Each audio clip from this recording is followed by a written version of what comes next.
Hi friends, ఇద్దరి మధ్య ప్రేమ ఉన్నా కూడా జంటలు విడిపోతూ ఉంటారు. ఇలా ఎందుకు జరుగుతుంది? ఎందుకంటే వాళ్ళిద్దరి మధ్య ప్రేమ ఉంటుంది, ఆప్యాయత ఉంటుంది, ఒకరంటే ఒకరికి ఇష్టం. అయినా సరే కొన్ని కారణాల వల్ల దూరం అవుతూ ఉంటారు, విడిపోతూ ఉంటారు. ఇలా ఎందుకు జరుగుతుంది అనేది ఈరోజు తెలుసుకుందాం. అయితే ఇక్కడ ఓ విచిత్రమైన విషయాన్ని గమనించాలి. ప్రేమ ఉన్న ప్రతి చోట లవ్లో సక్సెస్ రాదు, గుర్తుపెట్టుకోండి. మామూలుగా మనం చూస్తూనే ఉంటాం, చాలా సందర్భాల్లో ప్రాణంగా ప్రేమించుకున్న వాళ్ళు కూడా విడిపోతూ ఉంటారు కదా. కాబట్టి భార్యాభర్తలు కావచ్చు, ప్రేయసి ప్రియులు కావచ్చు, వారి బంధం విఫలం కావద్దు, విడిపోవద్దు అంటే వారిద్దరి మధ్య కొన్ని కీలకమైన లక్షణాలు కలిగి ఉండాలి. బంధాలు విడిపోవద్దు అంటే ప్రేమ కంటే కూడా వారిద్దరి మధ్య ఓ కీలకమైన అంశం ఉంది. అది ఏమిటో ఇప్పుడు తెలుసుకుందాం. మనం చూస్తూ ఉంటాం, చాలామంది తమ భాగస్వామిని ప్రాణం కంటే ఎక్కువగా ప్రేమిస్తూ ఉంటారు. అయినప్పటికీ కొన్నాళ్ళకే వారిద్దరి మధ్య గొడవలు రావడం, మనస్పర్ధలు పెరిగి విడిపోవడం లాంటివి మనం చూస్తూనే ఉంటాం. అసలు ఇంత ప్రేమ ఉన్నా మరి ఈ బంధం ఎందుకు విఫలమవుతుంది? కేవలం ప్రేమ ఉంటే సరిపోదా అని ఎవరికైనా అనిపిస్తూ ఉంటుంది. ఏదైనా ఒక బంధం మొదలవ్వడానికి ప్రేమ అనేది చాలా ముఖ్యం. ఎందుకంటే ప్రేమ అనేది ఆ బంధానికి ఒక గట్టి పునాది రాయి లాంటిది. అయితే పునాది వేయగానే ఇల్లు పూర్తయినట్టు కాదు కదా. అలాగే ఒక బంధం చిరకాలం నిలవాలంటే కేవలం ప్రేమ ఒక్కటే ఉంటే సరిపోదు. ప్రేమ అనేది కేవలం ఒక భావోద్వేగం మాత్రమే, అంటే మనలోని ఒక ఎమోషన్ మాత్రమే.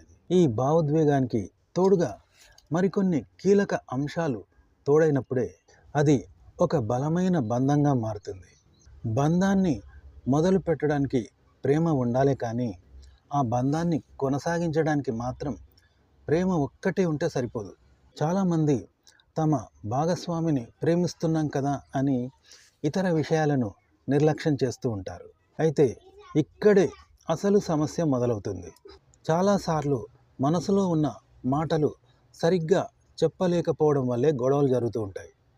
కాబట్టి ఆరోగ్యకరమైన కమ్యూనికేషన్ అనేది బంధానికి ఆక్సిజన్ లాంటిది. భాగస్వామితో మాట్లాడేటప్పుడు స్పష్టత ఉండాలి. కోపంలో ఉన్నప్పుడు ఆవేశంగా మాట్లాడటం లేదా సమస్యను చర్చించకుండా మౌనంగా ఉండటం వల్ల బంధం బలహీనపడుతుంది. కాబట్టి అండర్స్టాండింగ్ అనేది ఇక్కడ చాలా కీలకం. భాగస్వామి చెప్పేది శ్రద్ధగా వినడం, వారి అభిప్రాయాలను గౌరవించడం అనేది నేర్చుకోవాలి. ఎందుకంటే కమ్యూనికేషన్ గ్యాప్ పెరిగే కొద్దీ అనుమానాలు, అపార్థాలు అనేవి చోటు చేసుకునే ప్రమాదం ఉంటుంది. ప్రతి మనిషి తమ భాగస్వామి వద్ద ఎంతో కొంత స్వేచ్ఛను కోరుకుంటారు. మనసులో ఉన్న భావాలను భయం లేకుండా చెప్పగలిగే వాతావరణాన్ని ఎమోషనల్ సేఫ్టీ అంటారు. నేను ఈ మాట చెప్తే అవతలి వ్యక్తి నన్ను జడ్జ్ చేస్తారేమో లేక నవ్వుతారేమో అనే భయం ఉంటే అక్కడ ఎమోషనల్ సేఫ్టీ లేనట్టే. తన భాగస్వామి వద్ద తను సురక్షితంగా ఉన్నాను, తనను అర్థం చేసుకునే మనసు వారికి ఉంది అనే నమ్మకం కలగాలి. కష్టకాలంలో ఒకరికి ఒకరు తోడుగా ఉండటం, ఓదార్పును ఇవ్వటం వల్ల బంధం మరింత గట్టిపడుతుంది. కాబట్టి ఈ భరోసా కనుక లేకపోతే ప్రేమ అనేది కేవలం ఒక కృత్రిమమైన పదంగా మిగిలిపోతుంది. ప్రేమలో ఉన్నప్పుడు మన భావాల కంటే ఎదుటివారి భావాలకు విలువను ఇవ్వటం నేర్చుకోవాలి. ఒక సమస్య వచ్చినప్పుడు భాగస్వామి ఎందుకు అలా ప్రవర్తించారు, వారి మానసిక స్థితి ఏమిటి అని ఆలోచించాలి. ఎదుటివారి బాధను అర్థం చేసుకోకుండా కేవలం నాదే కరెక్ట్ అని వాదించడం వల్ల ప్రేమ ఉన్న దూరం పెరుగుతుంది. కాబట్టి ఇలాంటి చోట ఎన్ని కానుకలు ఇచ్చినా, ఎంత ప్రేమ కురిపించినా ఆ బంధం భారంగానే అనిపిస్తుంది. ఒకరి ఇబ్బందులను మరొకరు అర్థం చేసుకున్నప్పుడే ఆ బంధానికి ఒక సార్థకత లభిస్తుంది. కాబట్టి బంధంలో మెచ్యూరిటీ చాలా ముఖ్యం.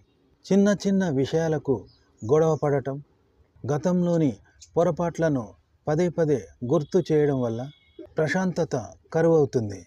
పొరపాట్లు జరిగినప్పుడు క్షమించే గుణం, ఎదుటివారిని ఉన్నది ఉన్నట్లుగా అంగీకరించే తత్వం కలిగి ఉండాలి. బంధం నిలబడాలంటే ఒకరికి ఒకరు సపోర్ట్ చేసుకోవడం, గౌరవించుకోవడం అవసరం. ఈ లక్షణాలన్నీ కలిస్తేనే ఆ బంధం సంతోషంగా సాగుతుంది. ప్రేమకు తోడుగా ఇవన్నీ ఉన్నప్పుడే బంధం విఫలం కాకుండా నిలబడుతుంది. ఓకే ఫ్రెండ్స్, బంధం విఫలం కాకుండా ఉండాలంటే జంటలలో ఉండాల్సిన లక్షణాలు ఏమిటో తెలుసుకున్నారు కదా ఫ్రెండ్స్. ఈ వీడియో నచ్చితే లైక్ చేయండి, కామెంట్ చేయండి. మా ఛానల్ని సబ్స్క్రైబ్ చేసుకోవడం మర్చిపోకండి. సెలవు, నమస్కారం.